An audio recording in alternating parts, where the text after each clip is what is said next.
Salam xanımlar, kanalımıza ve yeni videomuza hoş geldiniz. Bugün sizinle illerdir eyni reseptle hazırladığım çok güzel, dadlı, ağlayan pasta resepti, ağlayan tort resepti. Siz necə adlandırmaq istəsəniz, bu tortun reseptini sizinle bölüşürəm. İndi isə keçək hazırlanma qaydasına.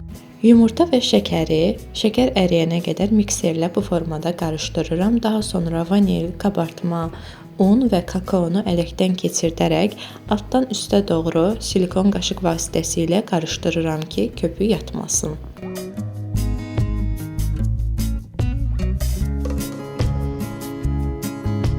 Daha sonra 2 xörək qaşığı süd əlavə edib qarışdırmağa davam edirəm. Ərzaqların miqdarını açıqlama bölməsində qeyd edəcəm. Oradan rahatlıqla oxuyub hazırlaya bilərsiniz. Xəmirimiz bu qatılığa gəldikdən sonra bir kənara qoyub hazırlayacağımız borcamı bitki yağı ilə yağlayırıq və xəmirimizi bura əlavə edib sobaya bişməyə göndəririk.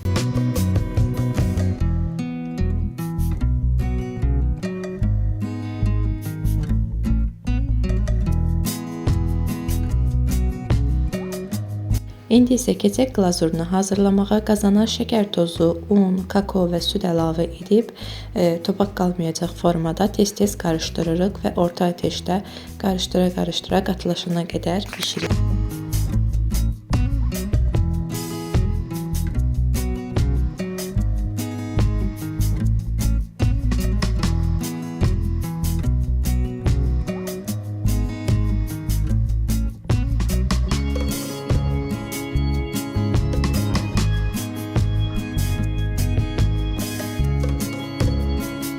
Glazurumuz artıq hazırdır. Bu qatılıqda olmalıdır.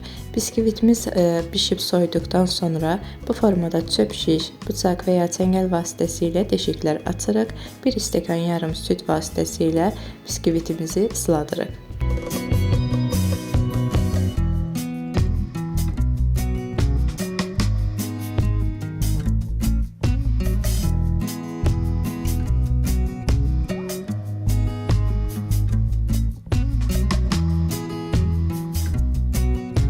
Daha sonra önceden hazırladığım sade krem şantini biskvitimin üzerine her tərəfə eyni olacak formada çəkirəm.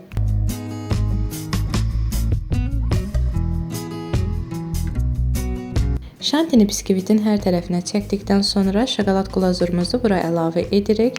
Mən ilıq formada əlavə etdim. Heç bir problem olmur bu formada etdikdə. Üzərini isə istədiyiniz formada bəzəyə bilərsiniz. Bir gecə soyuducuda gözlətsəniz dadı çox daha möhtəşəm olacaq. Mən çəkilişə görə dərhal kəsdim, sizə göstərdim içini. Çox da dadlı olur. Dediyim kimi bir gecə olsa daha gözəl dadı olacaq.